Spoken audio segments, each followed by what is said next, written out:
हमारे बाकी सारे मिनिस्टर्स ने, हमने टीम्स बनाई, टास्क फोर्स बनाई, प्राइवेट सेक्टर से डॉक्टर्स को हमने इन्वॉल्व किया साथ में, और लगातार रोज़ाना की बेसिस पे मीटिंग्स करते एक डायरेक्शन मेरा ख्याल है पूरे मुल्क को दी। और ये सिर्फ मैं नहीं कह रहा हूँ, ये तकरीबन सब इस बात को एक्सेप्ट करते हैं। अब भी वज़ीर आज़म साहब भी कहते हैं कि जी जब सिर्फ 26 केसेस थे तब से हमने लॉकडाउन शुरू कर दिया था, तो वो सूबा सिंध में हुआ था, 26 भी नहीं, उससे भी कम केसेस थे, इसलिए वो 26 केसेस थे 13 मार्च 2020 को, और हमारे जो स्टेप्स थे वो 26 फरवरी से शुरू हो गए थे, और फिर 28 पहली 29 फरवरी को, इसलिए 29 का महीना था, हमने वो स्कूल्स बंद किए 15 दिन के लिए, और उसके बाद बाकी जो स्टेप्स लिए तो वो लॉकडाउन की तरफ एक स्टेजेस थे। तो ये ज़रूर मैं शुक्रगुज़ार हूँ बाकी सूबों का और वज़ीर आज़म का कि उन्होंने इसकी इम्पोर्टेंस को देखा, जो हम स्टेप्स ले रहे थे, जो इमरजेंसी स्टेप्स ले रहे थे, उनको फॉलो किया, और हम आज इस सूरत में हैं कि कुछ हद तक कंट्रोल है। लेकिन अभी हम शुरू करने से पहले एक आध दोस्त ने सवाल भी किया था, मैं अभी तक नहीं समझता कि फुली कंट्रोल में है, और ये अब हमारे हाथ में, शुरू से हमारे हाथ में था। ये वबा ऐसी है कि अनलेस खुद जाके आदमी कोई ना लेके आए, ये कोई दौड़ के भाग के आपके पीछे नहीं आती।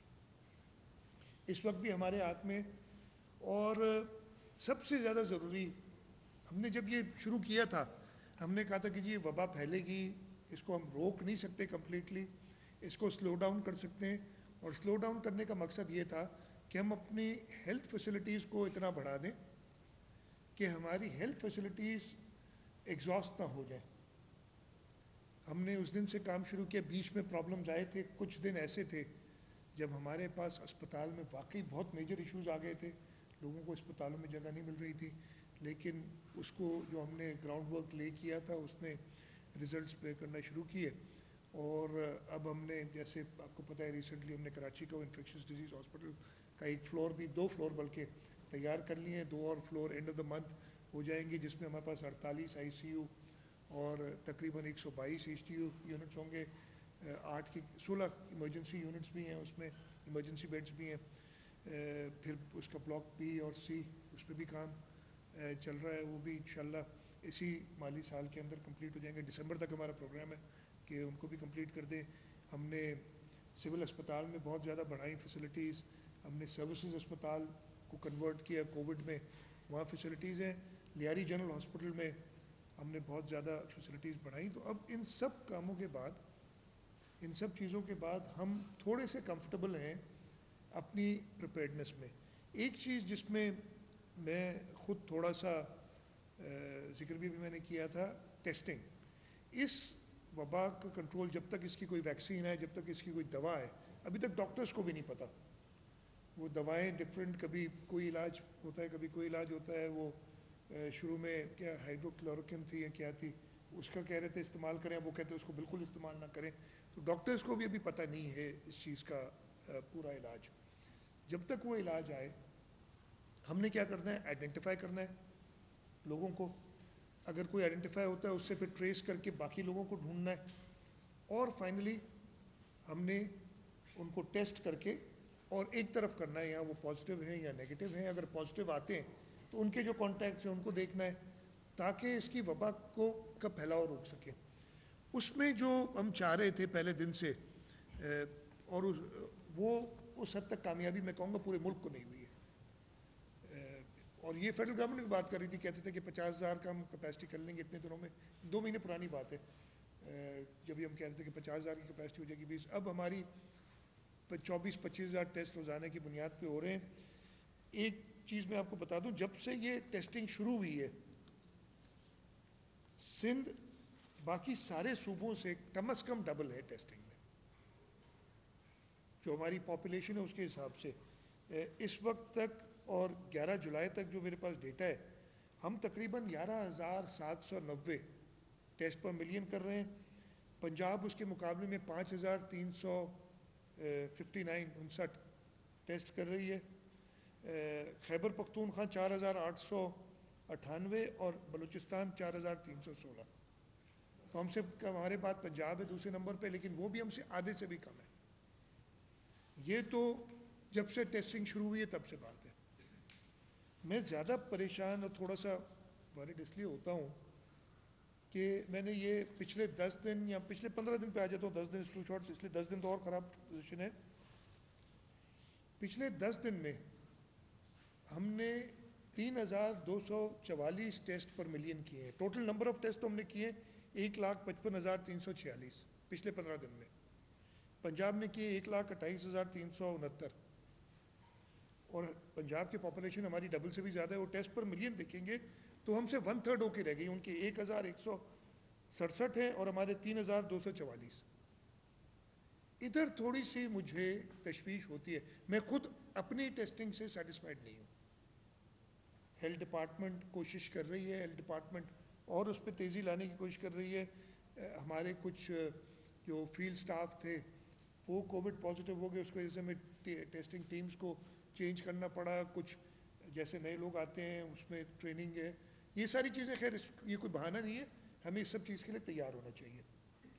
लेकिन तशवीश ये है, और खैबर पख्तूनख्वा 1076 टेस्ट पर मिलियन पिछले 15 दिन में, हम 3,244, और बलूचिस्तान सिर्फ 586।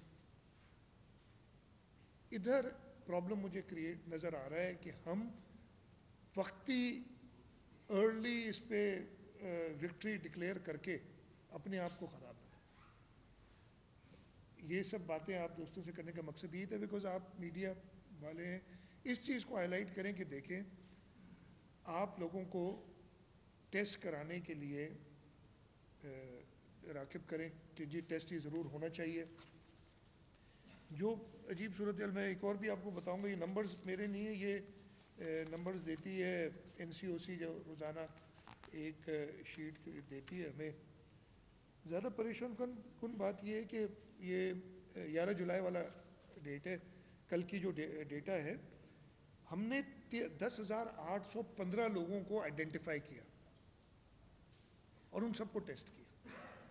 हमारी टेस्टिंग, अगर हम टेस्ट सिर्फ सस्पेक्ट्स को कर रहे हैं, या कॉन्टैक्ट्स या सस्पेक्ट्स, हमने जो आइडेंटिफाई किए सब टेस्ट किए। अनफॉर्चुनेटली पंजाब आइडेंटिफाई 10,292 लोग करता है, और ये रोज़ाना का मामूल है। टेस्ट 8,292 करता है, पूरे 2,000 कम टेस्ट करता है, जबकि टेस्टिंग कैपेसिटी 17,000 की है उधर जो वो क्लेम करते हैं। इस चीज़ से तशवीश हो रही है थोड़ी सी कि हम बहुत जल्दी इस वबा को समझ रहे हैं कि हमारी कंट्रोल में आ गई है, वो गलत है। अभी आगे बकरा ईद आनी है, मुहर्रम आना है, रबीउल अव्वल आना है, ये हमारे मजहबी जो हैं इवेंट्स हैं जिनमें लोग जमा होते हैं। आप रोक नहीं सकते, हमें कोई ना कोई तरीक़ेकार से इन सब चीज़ों को चलाना पड़ेगा। लेकिन ये बड़ा एक मुश्किल किस्म के अगले 2-3 महीने आने जा रहे हैं, और इसमें सबसे ज़्यादा ज़रूरी है, और ये मैं फेडरल लेवल पे कह, जो अब तो काफ़ी दिन से NCC की मीटिंग नहीं हुई। आखिरी मीटिंग मुझे याद नहीं 7 जून को हुई थी, या काफ़ी दिन हो गए आखिरी मीटिंग हुए हुए। उसके बाद फिर मीटिंग नहीं हुई है NCC की वज़ीर आज़म साहब की सरबराही में। NCOC की मीटिंग का मैं हिस्सा नहीं होता हूँ, चीफ सेक्रेटरी साहब होते हैं, और कोई वज़ीर अगर किसी दिन उसको बुलाया जाता है तो वो होते हैं। उधर हमने हाईलाइट किया है ये चीज़। लेकिन अगर आप लोगों की तरफ से ये हाईलाइट होगी कि फेडरल गवर्नमेंट इस टाइप की, इसलिए कि ये रिकॉर्ड पे मौजूद है चीज़ें कि अगर आपको ज़ुकाम हो जाए तो ये नहीं आप टेस्ट कराने भागने निकल चल पड़े। इस किस्म की चीज़ों को हमने जो है चेंज करना होगा, ताकि लोग टेस्ट ज़्यादा से ज़्यादा कराएं और हम अपनी कैपेसिटीज़ और बढ़ाएं। हम इस वक्त हमने अपनी बजट में भी टेस्ट लैब्स नहीं कायम करने के लिए फ़ंड्स रखे हुए हैं। हम प्राइवेट सेक्टर को इंसेंटिवाइज़ कर रहे हैं कि जब वो पैसे लेते हैं टेस्ट करने के, हमारे यहाँ सिंध हुकूमत जो भी टेस्ट करती है वो मुफ्त करती है, प्राइवेट अस्पताल लेते हैं पैसे, लेकिन अगर उनके पास कैपेसिटी होगी तो जो लोग अफोर्ड कर सकते हैं वो जाके वहाँ टेस्ट कराएं। तो ये सारी चीज़ें हम कर रहे हैं। तो उसके साथ साथ जैसे मैंने बताया कि हमने अपनी फैसिलिटीज़ बहुत हद तक बढ़ा दी हैं। वो मैं आपको बता दूं कि हमारे पास 11,268 कोविड बेड्स मौजूद हैं। पंजाब में 10,237, खैबर पख्तूनख्वा में 5,440 और बलूचिस्तान में 1,103। हर चीज़ वो होती है बेड्स पर मिलियन, ये कहते हैं कि यार इतना बड़ा सूबा है। हमारे पास 235 बेड्स पर मिलियन है कोविड के पंजाब में। ये हमने डेवलप किए हैं, मैं शुरू से ज़्यादा डिटेल नहीं देता। 93 हैं। हमारे पास वेंटिलेटर्स पर मिलियन 11 हैं, पंजाब में 7 हैं। तो हमने अपनी तैयारी पूरी कोशिश की, लेकिन अभी तक हम कन्विंस नहीं है कि इस वबा पे हम इस तरीके से कंट्रोल कर सकते हैं। तो एक तो चीज़ मैं ये चाह रहा था कि आप दोस्तों के सामने रखूं, आपसे रिक्वेस्ट करूं कि हमारी आवाज़ बने, लोगों तक ये कहें कि जी ये टेस्ट कराएं, ज़्यादा से ज़्यादा हम और अपनी टेस्टिंग कैपेसिटी बढ़ाएंगे। हमारे ऊपर प्रेशर आएगा तो हम बढ़ाएंगे। अब ये है कि हमारी अपनी इस वक्त की कैपेसिटी पूरी नहीं यूटिलाइज होती तो हुकूमत पे कोई प्रेशर नहीं आता। और इसमें सबका भला है। क्या है कि खुदा न खास्ता किसी को अगर ये वबा है, उसको तो शायद फील भी ना हो रहा हो, लेकिन वो दूसरों को अगर ये ट्रांसफ़र करेगा तो किसी और की मौत का सबब बन सकती है या तकलीफ़ का सबब बन सकती है, कम अज़ कम अल्लाह ना करे किसी की मौत हो। तो ये चीज़ मैं पहले कह रहा था कि आपको बताऊं। दूसरा जो मेरा एक और बड़ा संगीन मसला हमारे मुल्क में आया हुआ है, ये पिछले साल से आया हुआ है, वो है लोकस्ट का। लोकस्ट में भी पिछले दिनों प्राइम मिनिस्टर साहब ने एक मीटिंग चेयर की थी। NLCC कह रहे हैं क्या उसका नाम, नेशनल लोकस्ट कंट्रोल सेंटर के नाम से कोई इदारा बनाया है और हमें उसमें बुलाया। उससे पहले 7 मार्च को प्राइम मिनिस्टर साहब ने खुद मीटिंग की थी। ये तो उस इदारे में गए थे, मीटिंग की थी, चीफ मिनिस्टर्स मौजूद थे, लेकिन उनसे कोई राय नहीं ली गई। हम सिर्फ वो स्पेक्टेटर्स थे, हमने वो देख लिया था, हम वीडियो लिंक पे थे। लोकस्ट का मसला भी पिछले साल मई जून 2019 मई में शुरू हुआ था। वहाँ पे भी सिंध हुकूमत ने अपना रोल प्ले किया। मैं ख़ुद उस वक्त कई जगहों के दौरे किए थे। मैं नारा गया था, मैं थर गया था, मैं टंडोला यार, शहीद बेनज़ीराबाद, इन ज़िलों में लोकस्ट के जहाँ इशूज़ थे खुद टूर किया था हमने, कुछ मोबिलाइज़ किया। फिर उस वक्त हमने काफ़ी हद तक कंट्रोल किया। फिर नवंबर दिसंबर में दोबारा ये मामला क्रिएट हुआ। उस वक्त फेडरल गवर्नमेंट ने कुछ साथ दिया है, कुछ प्लेन्स वगैरह थे। अनफॉर्चुनेटली एक प्लेन क्रैश भी हो गया था उसमें, और उधर भी प्रॉब्लम थे। उन प्लेन तो दे दिए थे, उनके तेल और दवाई के पैसे नहीं थे, वो भी हमने कुछ अरेंज करके उन्हें दिए थे, ग्रांट दी थी फेडरल गवर्नमेंट के इदारे को, और वो चले। फिर इस साल फेडरल गवर्नमेंट ने उसको सीरियस लिया, इसलिए कि पता चला कि जी पिछले साल तो बहुत कम आई थी, इस दफ़े ज़्यादा लोकस्ट का ख़तरा है। उस लोकस्ट के ख़तरे के लिए उन्होंने फिर एक नेशनल एक्शन प्लान बनाया। सूबों को कहा लोकस्ट या लोकस्ट कंट्रोल, अगर आप आइन देखेंगे और रूल्स ऑफ बिजनेस देखेंगे तो ये फेडरल गवर्नमेंट की जिम्मेदारी है, इसलिए कि अगेन लोकस्ट भी एक इंटरनेशनल फिनोमेना है। अभी भी जो हमारे पास लोकस्ट इस वक्त आई है, अभी जो आई है पिछले दिनों, वो अक्रॉस द बॉर्डर आई है ईरान से। उससे पहले जो लोकस्ट थी वो बलूचिस्तान का लास्ट ईयर का रेजिड्यूल था। सिंध में, ये मीटिंग्स में बोला गया है, मैं नहीं कह रहा हूँ, मीटिंग्स में बोला गया है, सिंध में लास्ट ईयर अच्छा काम होने की वजह से सिर्फ घोटकी में और कश्मीर में और थोड़ा सा टंडोलयार में लास्ट ईयर का रेजिड्यूल था, जो हमने इमीडिएटली जैसे ये शुरू हुआ था मामला फरवरी मार्च में, हमने उसको भी कंट्रोल कर लिया। हमारे पास जो लोकस्ट आई वो रेजिड्यूल था बलूचिस्तान का और सदर्न पंजाब का, और अब जो आ रही है वो ईरान से आ रही है, और कहते हैं अब अफ्रीका से भी आएगी एक और लोकस्ट की। इस वक्त जो लोकस्ट ईरान से आई उसका डर था, और ये सब एक्सपर्ट्स, हमें नहीं पता था, हमने यही कहा था कि जी हम रिसोर्सेज भी देने के तैयार हैं, दो हमारी जिम्मेदारी नहीं है, लेकिन हमारे लोग अफेक्ट होते हैं इसकी वजह से, हम रिसोर्सेज भी देंगे, पैसे भी देंगे, लेकिन एक्सपर्टीज़ आपके पास है। प्लांट प्रोटेक्शन डिवीज़न जो है उसका काम है ये प्लांट प्रोटेक्शन डिवीज़न, जिसमें जब शहीद मोहतरमा बेनज़ीर भुट्टो वज़ीर आज़म थी तो उस वक्त उनके पास 20 जहाज़ थे, ये उन्होंने ख़ुद बताया, और आज उनके पास 8 हैं, 8 में से भी 1 या 2 काम कर रहे हैं, कुछ क्रैश हो गया। खैर वो छोड़े बातें, अब वो कोशिश कर रहे हैं लाने की। इस वक्त जो लोकस्ट आनी थी ईरान से मैंने जो आई, हमें ये लेटेस्ट बताया गया, मैंने कहा सबके कि वो थर में बारिशें कुछ लेट हुई इसलिए उनको मॉइस्चर चाहिए। अकॉर्डिंग टू दी एक्सपर्ट्स वो थर में नहीं बैठी ज़्यादा तादाद में, और वो बॉर्डर क्रॉस करके इंडिया चली गई और ये वापस आएगी अगर इंडिया ने उसको पूरी तरीके से नहीं मारा। थर में जो है उसमें हमने अपनी तैयारी की है, जो गाड़ियाँ वगैरह चाहिए वो हमने, जो हमें कहा फेडरल गवर्नमेंट ने, वो सब अरेंज किए हैं।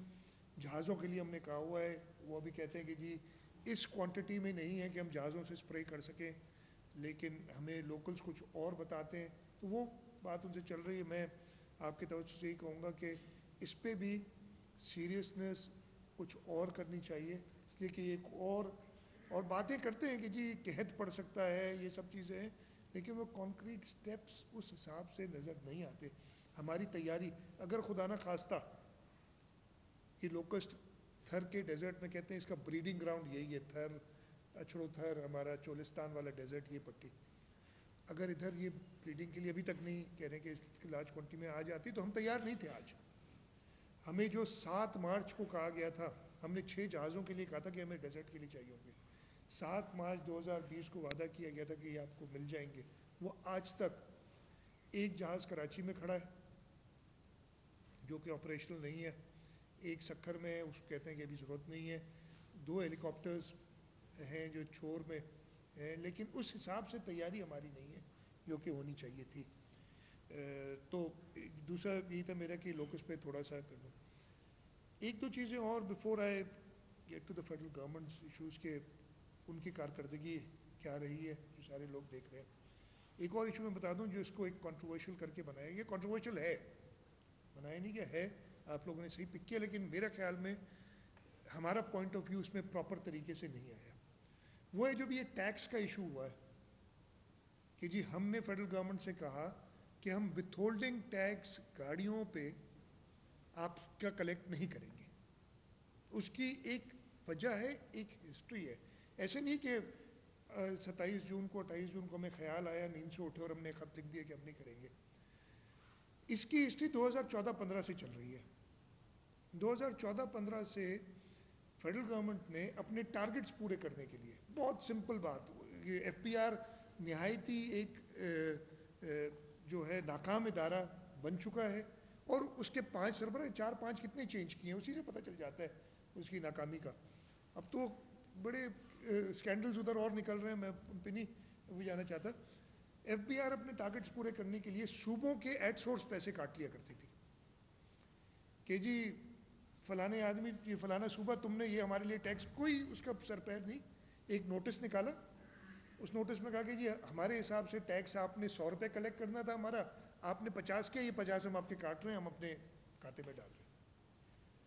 2014, 15, 15-16 और आखिरी टाइम 16-17 में ऐसे हुआ।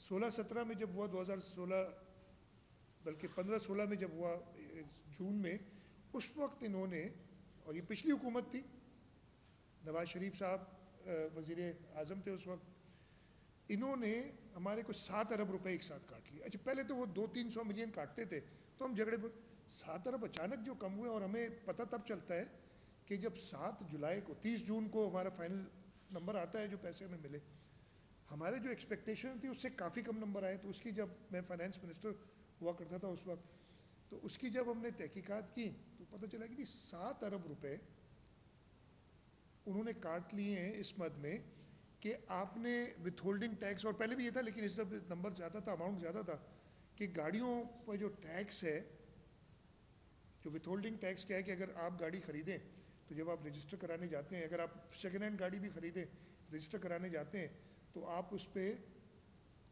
विथहोल्डिंग टैक्स देते हैं, जो फिर आप अपने बाद में टैक्स रिटर्न्स में एडजस्ट कराते हैं अगर आप चाहें तो। वो आपने नहीं काटा जी। बेसिस क्या है, एक अखबार में ख़बर आई कि 14 लाख गाड़ियाँ रजिस्टर हुई हैं सूबा सिंध में, और 14 लाख गाड़ियाँ जो रजिस्टर हुई हैं उनका उन्होंने एवरेज एक अमाउंट बताया कि ये इतने की गाड़ी होगी, पर कोई हिसाब नहीं, 14 लाख नंबर, इतने की गाड़ी होगी, और उस पर जो है 4,000 रुपये एवरेज पे उन्होंने टैक्स लगा दिया कि ये कोई बड़ी सीसी की ज़्यादा होता है, एवरेज लगाया कि जी 4,000 रुपये पर गाड़ी, ये हो गया 5.6 बिलियन, फिर उस पर पेनल्टी, फिर उस पर सरचार्ज, ये मिला के 7 अरब रुपये काट लिए। भाई ये 14 लाख आए कहाँ से? अखबार में आया था नंबर। उस साल हमने 79,000 गाड़ियां रजिस्टर की जो टैक्सेबल थी,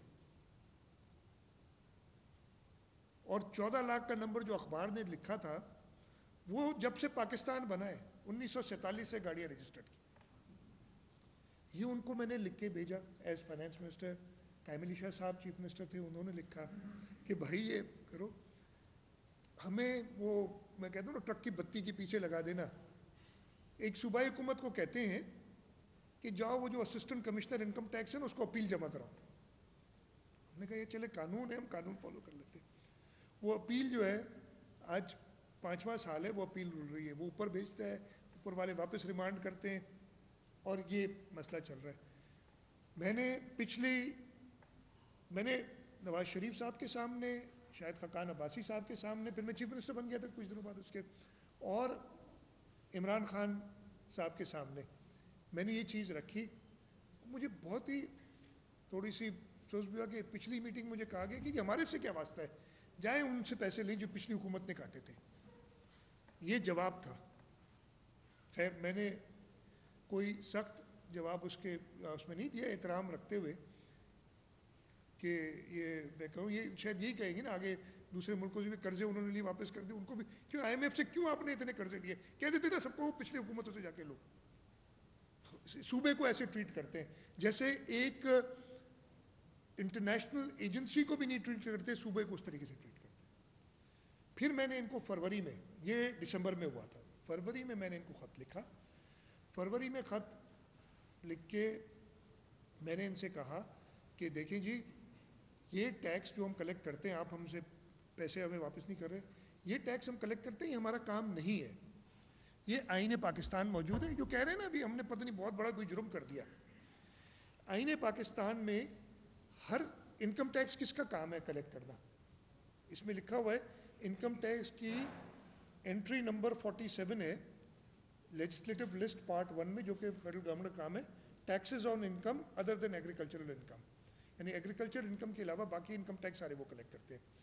फिर अगर आप एक आर्टिकल 97 देखें, वो डिफाइन करता है कि हर हुकूमत का, फेडरल गवर्नमेंट का और सूबाई गवर्नमेंट का इख्तियार क्या होता है। Extent of executive authority of the federation, ये टाइटल है उसका। कहते हैं subject to the constitution the executive authority of the federation shall extend to the matters with respect to which the parliament has powers to make laws।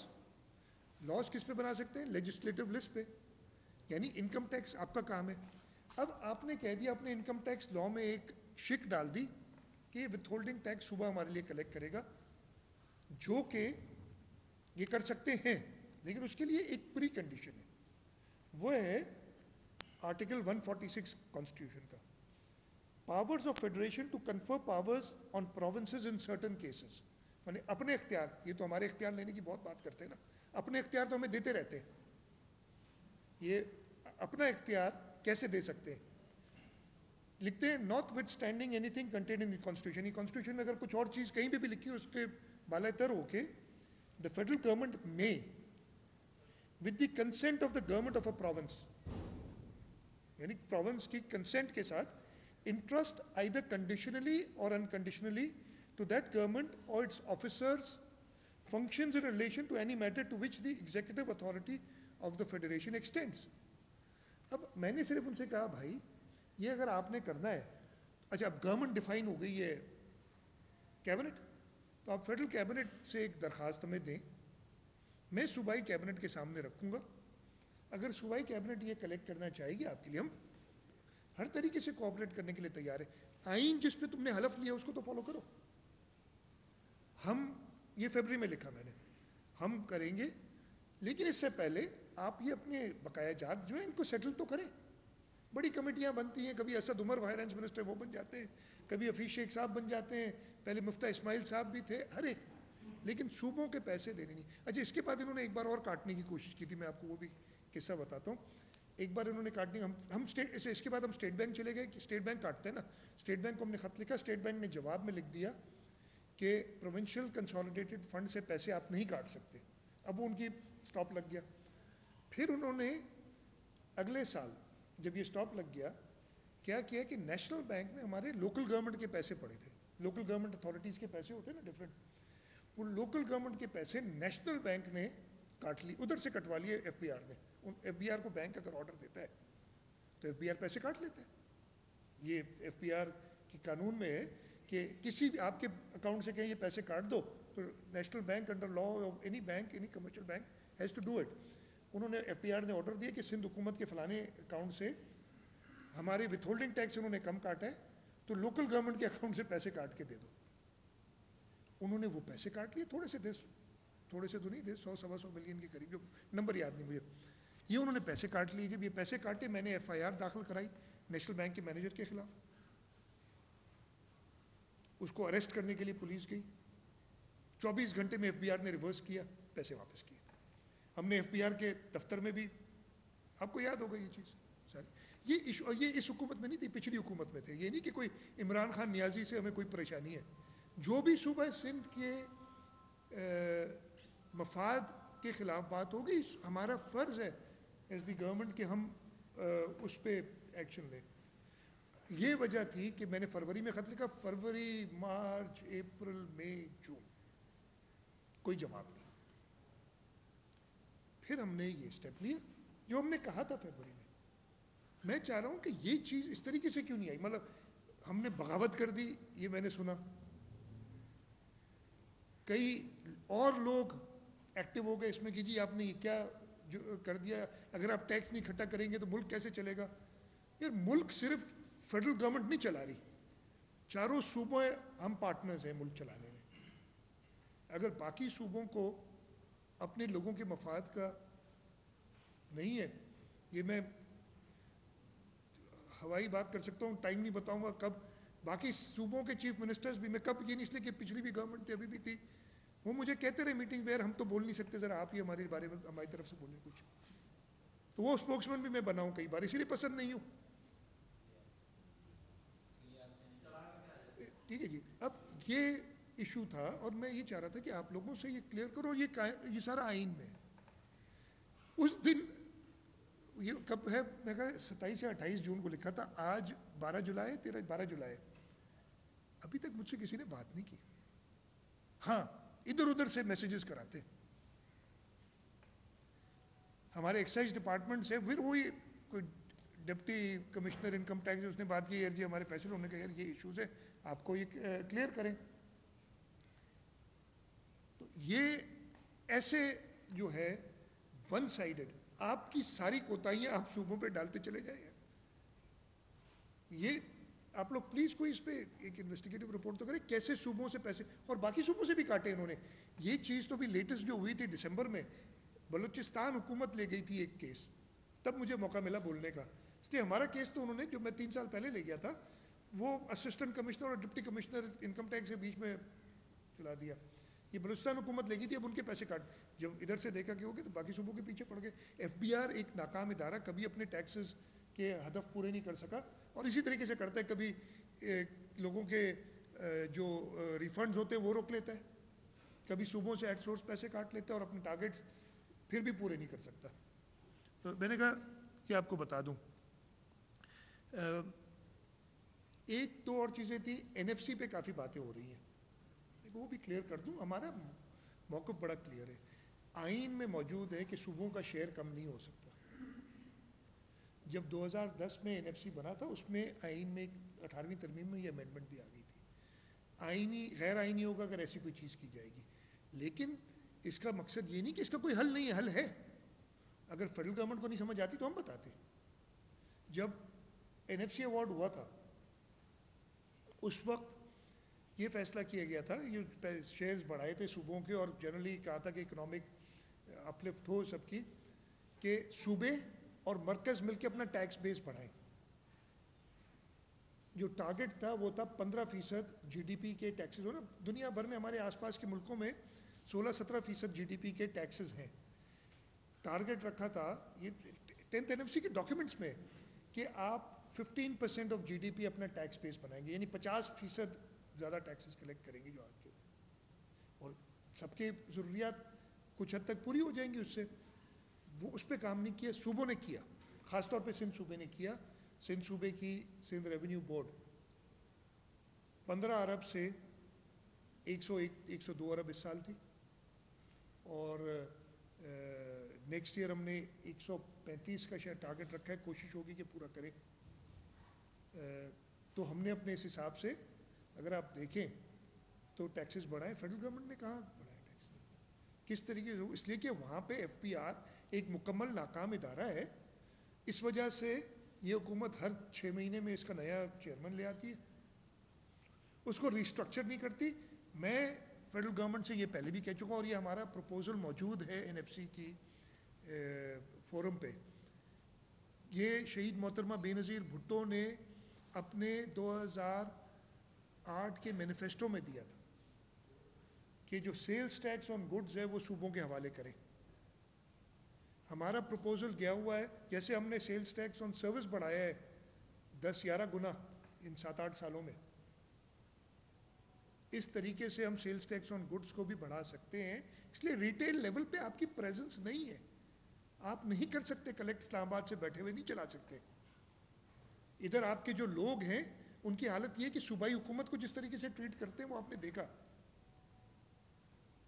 आप sales tax on goods हमें दें, सूबों को दें, सिंध से शुरू करें, बाकी सूबे ना लें, आप टारगेट सिंध को दें, जो एक टारगेट होता है ना, अगर हम वो कलेक्ट कर सकते हैं तो ठीक है, मुझसे ज़्यादा कलेक्ट करते हैं वो सबका फ़ायदा होगा।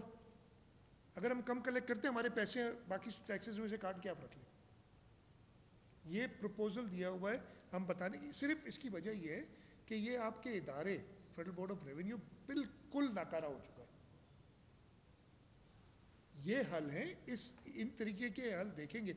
इसके मतलब ये सोचना सिर्फ कि यार मेरे पैसे पूरे नहीं हो रहे तो मैं फलाने की जेब में से पैसे निकाल के रख लूँ, चारों सूबों की जेबों में से पैसे निकाल के वफाक अपनी जेब में डालें, इसकी बजाय हम अपनी टैक्स कलेक्शन बेहतर क्यों नहीं कर सकते?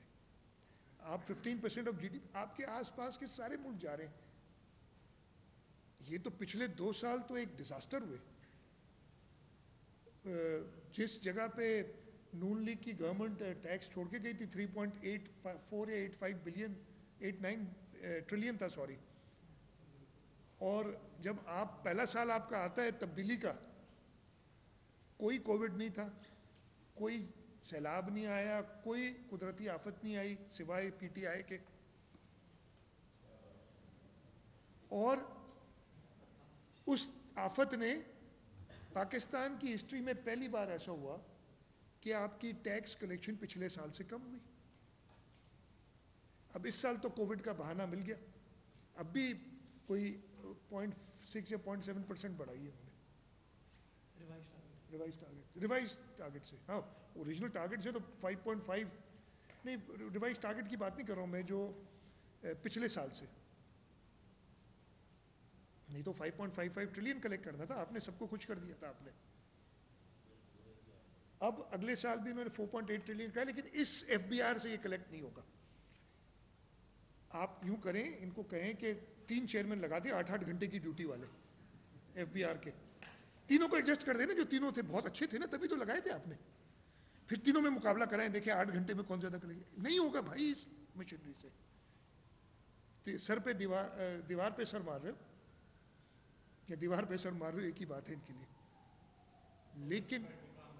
लेकिन आपने सूबों को ज्यादा खुद मुख्तार करना होगा, सूबों को आपने, सूबे आपके लिए काम करेंगे। आप इस्लामाबाद से बैठे हुए नहीं कर सकते कंट्रोल। जो प्रोविंशियल ऑटोनॉमी की बात की थी, जो 18वीं तरमीम थी, जो शहीद जुल्फ़िकार अली भुट्टो का शुरू से ख्याल था, वो यही वजह थी। आप अभी ये डेमोन्स्ट्रेट किए सूबों ने, सिविल अस्पताल, सॉरी जिना अस्पताल, NICVD, NICH, हमने डेमोन्स्ट्रेट किया, बाकी सूबों ने भी बेहतरियाँ कुछ की हैं, मैं किसी और सूबे को नहीं कहते। जब इनके हाथ में ये चीज़ें थी, ओवरऑल पाकिस्तान में जो पोजीशन थी, जब ये डिवोल्यूशन के बाद बेहतरियाँ आई हैं बहुत, ठीक है, ऑप्टिमम नहीं है चीज़ें। हमारा मुल्क अनफॉर्चुनेटली एक डेवलपिंग कंट्री है जिसमें बहुत ज़्यादा इश्यूज आते रहे जो जो पोटेंशियल हम नहीं कर सके उसको रियलाइज, इसमें हम सब का कसूर है। लेकिन जब 18वीं तरमीम से पहले तक की जो बातें थी उससे बहुत बेहतर हो गई है। मैं वैसे तो एक दो चीज़ें और थी जो मैं अपनी करना चाह रहा था, लेकिन मैं आ जाता हूँ सीधा सीधा जो वफाक ने, इस हुकूमत ने पिछले 2 साल में किया है। मैं बहुत ब्रीफली, मेरे ख्याल है 2-2 3-3 सेंटेंस में बातें बताऊंगा आपको।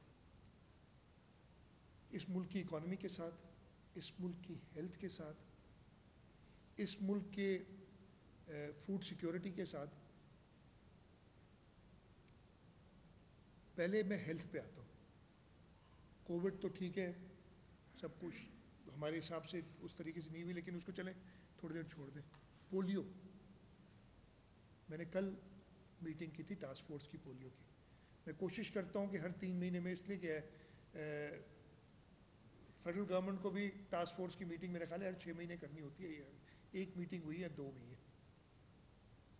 उसकी, जब से मौसूफ आए। मैं कोशिश करता हूँ कि हर 3 महीने में मीटिंग करूँ, कभी डिले हो जाता हूँ। कल मैंने मीटिंग की 2018 में, आखिरी साल था इस गवर्नमेंट से पहले का, अगस्त में आ गए थे, लेकिन 2018 में सिंध में 1 पोलियो का केस था। पूरे पाकिस्तान में 8 केस थे पोलियो के। 2019 में मेरे ख्याल है 147 केस हो गए। इस साल अभी तक नंबर्स मेरे पास 60-70 से ऊपर केस हो चुके हैं। सिंध में नहीं, और ज़्यादा हुए हैं, 60-70 तो मैं कम बता रहा हूँ। सिंध में 22 केस हो चुके हैं। खैबर पख्तूनख्वा में कोई 60 के करीब केस हो चुके, 47 एक है। जो सबसे बड़ी हमारे साथ ज्यादती की है, ये मैं एक्सपर्ट नहीं हूँ, लेकिन जो चीज़ें सुनी है, पोलियो वायरस एक वाइल्ड पोलियो वायरस होता है जो कि हमारे मुल्क में है, था और है, और एक वैक्सीन इंड्यूस्ड पोलियो वायरस है जिसको हम ख़त्म कर चुके थे। पिछले साल एक ऐसी वैक्सीन जो कि नहीं थी लगानी, गिलगित बल्तिस्तान में लगाई गई। वहाँ से वो वैक्सीन इंड्यूस्ड पोलियो वायरस फैला है। ये मुल्क के बच्चों के साथ, हमारे फ्यूचर के साथ बड़ी, आप बैठे हुए आप बताते हैं, स्टंटिंग भी समझाते हैं कि स्टंटिंग ये होती है कि बड़ी अच्छी वो बातें समझाना अच्छी बात है। गिलगित बल्तिस्तान में जो वैक्सीन नहीं इस्तेमाल करनी थी, कोई जो डिस्ट्रॉय कर देनी थी, वो इस्तेमाल हुई। उसकी वजह से वैक्सीन इंड्यूस्ड पोलियो केसेस आने शुरू हुए। इस साल नंबर्स मेरे पास हैं, अगर आज वो कल वाली प्रेजेंटेशन ले आए तो उसमें सारे हैं। इस साल ज़्यादा केस उसके हो रहे हैं। कराची में भी 2 केस हुए हैं ये वैक्सीन इंड्यूस्ड पोलियो वायरस के, not the wild polio virus जिसमें ज़्यादा गलती को गंदगी और उसकी वजह से होते हैं, जिसमें भी हम पीछे हैं।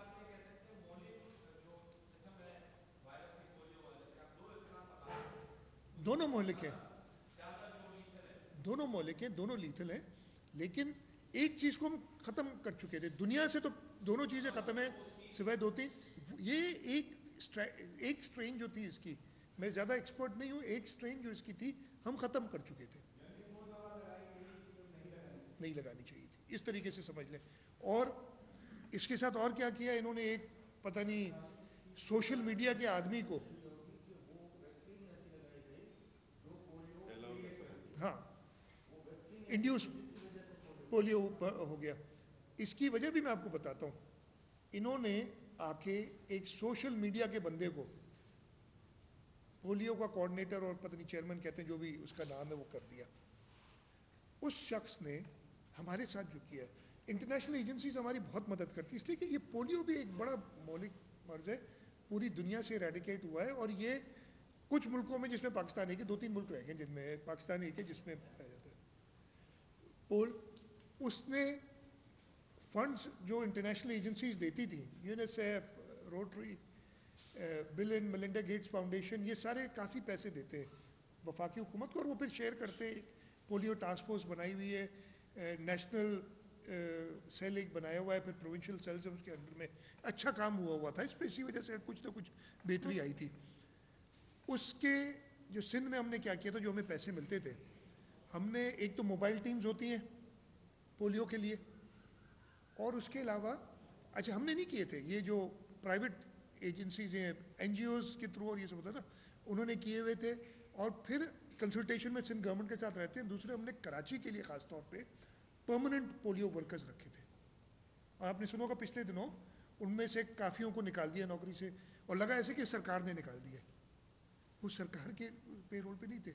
हुआ ये कि इंटरनेशनल एजेंसीज ने कहा कि हम आपको ये पैसे मीडिया में लगा, माजरत के साथ हम लोग मीडिया के दोस्त थे इसलिए तो नहीं देंगे, उनका ख्याल ये था कि मीडिया में सिर्फ पोलियो की बातें कर देने से पोलियो ख़त्म हो जाएगा, ग्राउंड पे चाहे कुछ ना करो, वो भी ज़रूरी है, आगाही भी बहुत ज़रूरी है कि पोलियो के कतरे पिलाने ज़रूरी हैं, इसलिए एक नेगेटिव उस पर एक बात प्रोपेगेंडा हुआ था, लेकिन उस शख्स ने ये तबाही मचाई, उसको निकाल दिया फिर, लेकिन तब तक वो परमानेंट डैमेज कर गया। नंबर्स में आपको कुछ देर में आ जाते हैं, दे दूंगा कि पिछले साल क्या थे और इस साल क्या थे। ये है हेल्थ के साथ, मैं एक सिर्फ एग्जांपल दे रहा हूँ, दवाइयाँ, ये आप लोग अक्सर प्रोग्राम करते रहते हैं, वही आपके मैं देखता रहता हूँ प्रोग्राम इस टाइप के कि पुरानी भी दिखाते हैं, ये जी मैन्युफैक्चर्ड फलानी डेट पे ये इसी दवाई की कीमत, ये इसी दवाई की कीमत, दवाइयाँ उसकी इंपोर्ट पे जो घपले हुए हैं